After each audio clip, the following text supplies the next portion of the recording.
বিসমিল্লাহির রহমানির রহিম।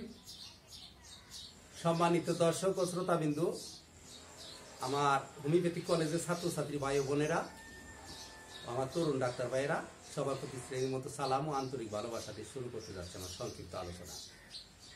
আমি doctor Mohammad Abdul Sattar, DHMS Dhaka, homeopathic medical college হাসপাতাল ঢাকা। আমি আজকে আপনাদের সামনে তুলে ধরব ভিটামিন ই। আগেও কয়েকটি ভিটামিন নিয়ে আলোচনা করছি। আপনাদের প্রত্যেকটা ভিটামিন সম্পর্কে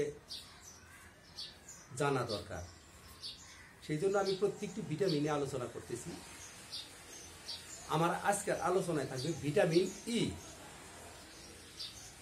এই ভিটামিন ই, প্রত্যেকটা ভিটামিনই খুবই গুরুত্বপূর্ণ, কোনোটা কম না। এই ভিটামিন ই একটি গুরুত্বপূর্ণ ভিটামিন। এই ভিটামিন ইর অভাবে গর্ভে সন্তান জন্ম নেয় না, বন্ধা হয়ে যায় মহিলারা। ভিটামিন ই যদি অভাব থাকে, যদিও অনেক কষ্ট করে গর্ভের সন্তান গর্ভে আসে, তারপরও নষ্ট হয়ে যায়, থাকে না। আবার অনেকেই সন্তান ধারণ ক্ষমতা নাই, অনেকের গর্ভে সন্তান আসার পরে নষ্ট হয়ে যায়, অনেকের সন্তান আসেই না গর্ভে। ভিটামিন ই যদি পরিপূর্ণ না থাকে, তাহলে আপনারা নিঃসন্তান থাকবেন, সন্তানাদি হবে না।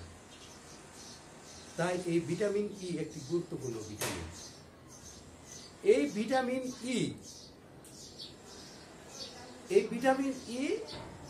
এই ভিটামিনকে গর্ভ সংরক্ষণ ভিটামিন বলা হয়েছে। এই ভিটামিন ই কোথায় পাবেন? চাউলের গুঁড়া, তার জাতায় ভাঙ্গা আটা, তারপরে নারকেল, দুধ, কলা, ডিম, মাংস প্রভৃতিতে ভিটামিন ই পাইবেন। আর এই ভিটামিন ই উত্তাপে নষ্ট হয় না।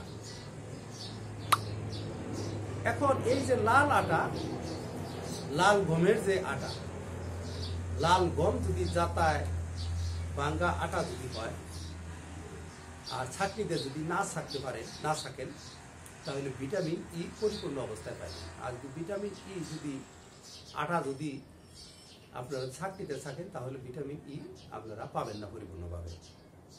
এই ভিটামিন ই একটি মূল্যবান ভিটামিন। অনেকেই সন্তানাদি হয় না, বন্ধা, স্ত্রী তালাক দিয়ে দেয়। আসলে তারা ভিটামিন সম্পর্কে সচেতন না, জানতে পারে না যে ভিটামিন ই অভাব আছে। এই ভিটামিন জাতায় ভাঙ্গা আটার মধ্যে পাবেন। আকারা চাউল, জবের ছাতু। জব বলতে পায়রাকে বোঝানো হয়েছে। আপনারা কৃষক মানুষ যারা আছে, তারা পায়রা চিনে, জব অনেকেই চিনে না। আর পায়রা তো এখন পাওয়াই যায় না। অনেক আগে মানুষ অভাবে এই পায়রার ছাতু, পায়রার খিচুড়ি একসময় খাইতো মানুষ। এটা খুবই মূল্যবান, উপকারী, এখন পাওয়া যায় না। এই জবের ছাতু, ভুট্টা, তারপরে গম, লাল গম জাতায় পিষানো, যদি উপরে সুজি না ফেলিয়ে দেয়, ছাকটি দেয় না থাকে, তাহলে খুবই উপকারী। তারপর আছে সুজি, আকারা চাউল ইত্যাদি পর্যাপ্ত পরিমাণে ভিটামিন থাকে। এই ভিটামিন ই যদি পরিপূর্ণ অবস্থায় থাকে, তাহলে জ্বর, বহুমূত্র ইত্যাদি রোগ থেকে রক্ষা পাবে। আপনারা ভিটামিন সম্পর্কে আবার প্রত্যেকটা ভিডিওই আপনারা আশা করি শুনবেন, দেখবেন। প্রত্যেকটা ভিটামিন সম্পর্কে আপনাদের জানা একান্ত দরকার। আমার আলোচনা যদি ভালো লাগে, লাইক কমেন্ট করে পাশে থাকবেন, আমাকে উৎসাহিত করবেন। সবাই ভালো, সুস্থ, সুন্দর থাকুন। আসসালামু আলাইকুম।